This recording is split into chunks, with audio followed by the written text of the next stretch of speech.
But what we do know about Muteba is that his physical appearance has no definitive model. Kobayashi said, make him look so strong that you'd prepare for death if you saw him on the battlefield. So Daro made him black guy with tattoos on his face, which I ain't gonna lie, okay? As your residential black Kengan Ashura fan, I have to say, I too would be terrified if a 6'5", 296-pound black man covered in tattoos that are darker than him and not just on his face, but on his skull as well, was walking up to me on the battlefield. I'm not fighting. I'm planning my death pose. And speaking of battlefields, let's talk about his background, okay? Now, MUTEBA is known for being the type of character that knows a lot about a thing or two, just like Skips. But he knows a lot about different fighting styles from being a mercenary on multiple battlefields during the Ivorian Civil War. Now, before these wars took place though, MUTEBA could actually see, but he lost his vision during one of the battles, and as a result, his other senses then improved. You know, he had the daredevil effect. After this, he took place in a few other battlefields where he took down an entire rebel army in Sierra Leone by himself, unarmed, and didn't even take a single shot. He was then the bodyguard of a certain head of state in Africa, where he even held his own against Curie Horio. In fact, Horio even said that, yo, I'm gonna tell you right now, that is someone who I don't ever want to fight again. And Horio is one of the stronger members of the Curie clan. He kept him at bay. Now, unfortunately, the head of state couldn't afford MUTEBA for that long, so Horio managed to take him out. At some time after this, MUTEBA then worked for Toyota from Kengan Omega. We'll talk about him later, but he was one of his bodyguards while he was doing business in Dubai. And then he worked alongside the Falcon, Albert, for a job in Malaysia. That's the thing with MUTEBA. As a mercenary, he's entirely motivated to kill for money. After Togo hired him to kill some pirates that stole weapons from her, she was impressed by how efficient he was at killing and hired him to be her fighter in the Annihilation tournament. Now, to keep him as a fighter though, money just wasn't the only thing that was going to satiate him, okay? You see, MUTEBA is actually a master of a hidden technique that we rarely get to see in Ashura, and that's backbending. Okay, the same tactic that Sokka used multiple times in Avatar: The Last Airbender, but as we all know, Sokka is the original god of this technique. However, MUTEBA's insatiable desire to backbend is seemingly never ending. This aspect of his character was actually based off of the third president of Uganda, Idi Amin. Dude was known for having the endurance of the gods, having over 40 kids with multiple women. I think I know who Nick Cannon is trying to look up to. Insatiable sexual desires aside, MUTEBA is a pretty content person throughout the story. He doesn't really appear in the side stories just like Ryan, but we can get a good amount of information about him from the main story. He's a very level-headed person that takes his job as a mercenary very seriously, not being afraid to do what's necessary in order to get the job done. He wasn't afraid to take out Meguro once he realized that killing him is the only way to make him stop, and he does the exact same against Waka in a different direction, but we'll talk about that later. His relationship with Togo is obviously a client service-based relationship, but you can tell that those two do get along despite her beautiful, uninterested demeanor. When it comes to MUTEBA and the other fighters, he holds each of them in very high regards actually, and I'd argue that he envies them because he's no longer able to be a fighter like he used to be. During his match with Marvelous Seki, right before Seki was unable to move, MUTEBA was, for the first time since he was blind, happy to fight someone as a warrior instead of just fighting them or killing them as an assassin. Unfortunately, we weren't able to see this side of him fully fleshed out in the story as Seki was unable to fight back, and then there's the events that happened during his match with Waka. So although we'll never see what fighter MUTEBA is capable of, we do know he's an avid fan of wrestling, as he states it multiple times when he's around Sekibayashi. Like I said in the Sekibayashi agenda, everyone is a Sekibayashi fan. Now, I can't have a video about MUTEBA without mentioning how he's the absolute king of drip in the series. He is not just deadly because of his fighting skills, he is deadly in the way he dresses. There's no argument that anyone in this series drip compares to MUTEBA. It is impossible. It's just impossible. Some may come close, but ultimately, they're not able to rock the white on white like my guy. He is wearing this after his match with Sekibayashi, by the way.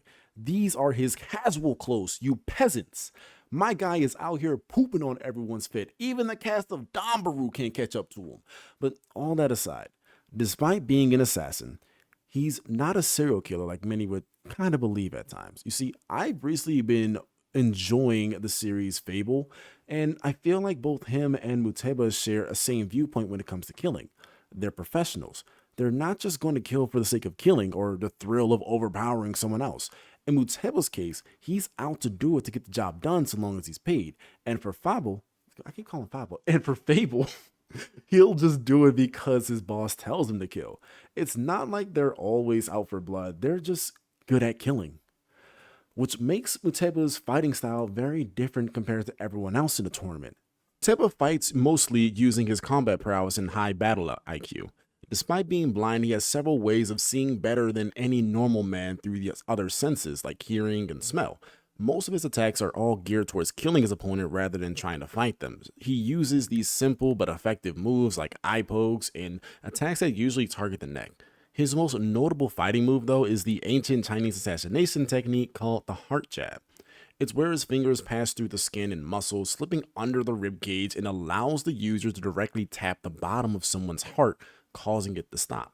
He does this against our god Sekibayashi, and honestly, the fact that this is how he takes down Seki doesn't make me feel bad at all. It actually serves as a boost to Seki because it implies that MUTEBA probably had no other way of fighting him. And you know what? Speaking of fights, let's go ahead and talk about the other fights in the tournament. In his match against Meguro, we don't know anything about either fighter, really, except the fact that Meguro is a psycho and MUTEBA is a fan. This was definitely the bloodiest match in the series, and we really got to see just how ruthless MUTEBA can be on the battlefield, not just in that flashback.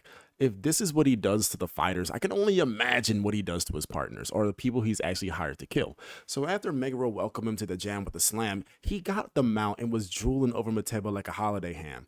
Unable to get him off conventionally, MUTEBA just said screw it and grabbed his family jewels, and didn't just grab them, bro. This man yoinked them, then just squeezed them until Meguro started bleeding.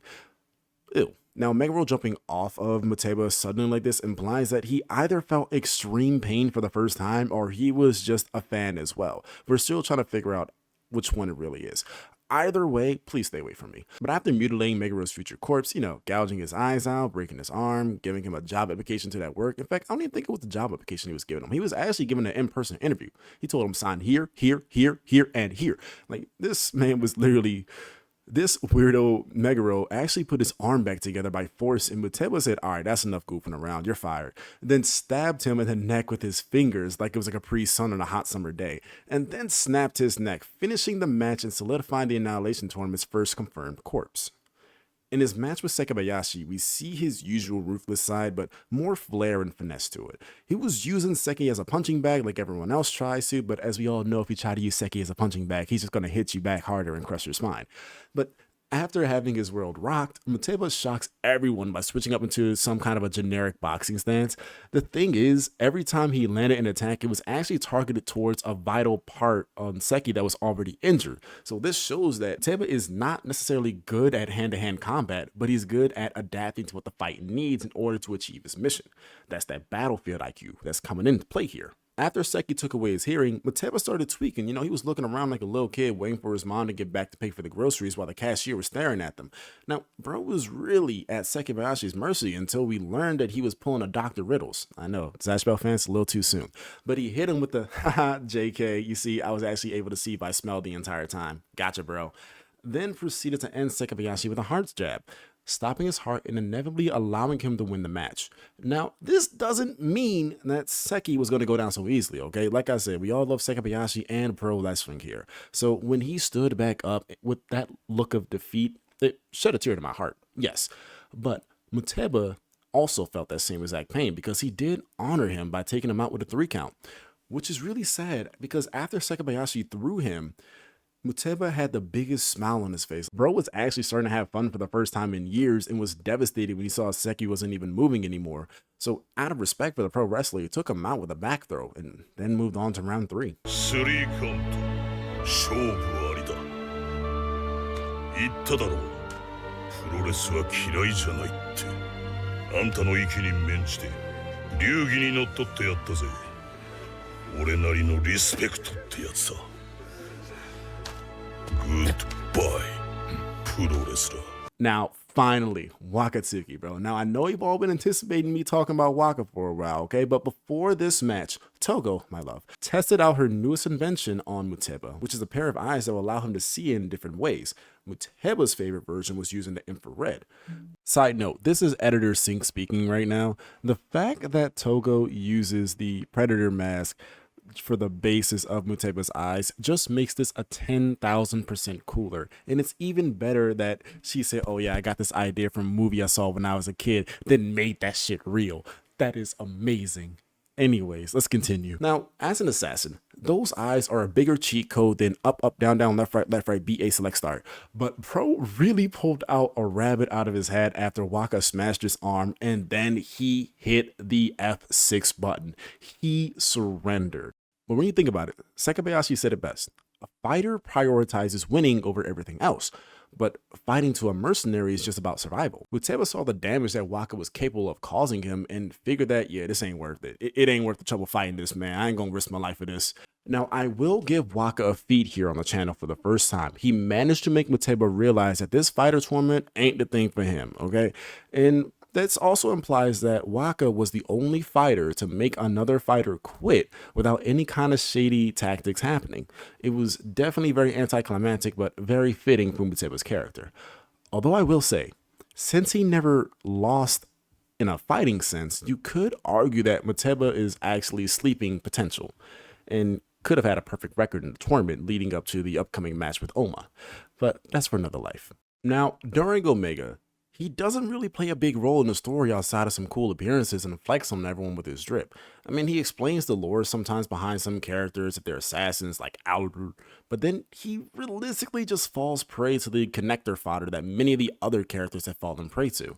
It's when a character literally loses all relevance in the story because they have no chance of beating the connector per se. Which is really lame in my opinion because, you know, I'm not going to deny the fact, Muteba just served no purpose after getting Julius to the Purgatory match, and I don't see that changing in the future, unfortunately. So, in conclusion, Muteba is like Goofy. He doesn't just have sex, he yucks.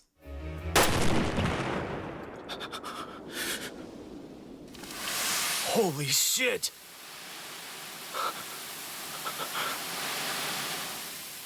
Karate Master はライフルじゃ殺せねえか。想定していたより遅いな。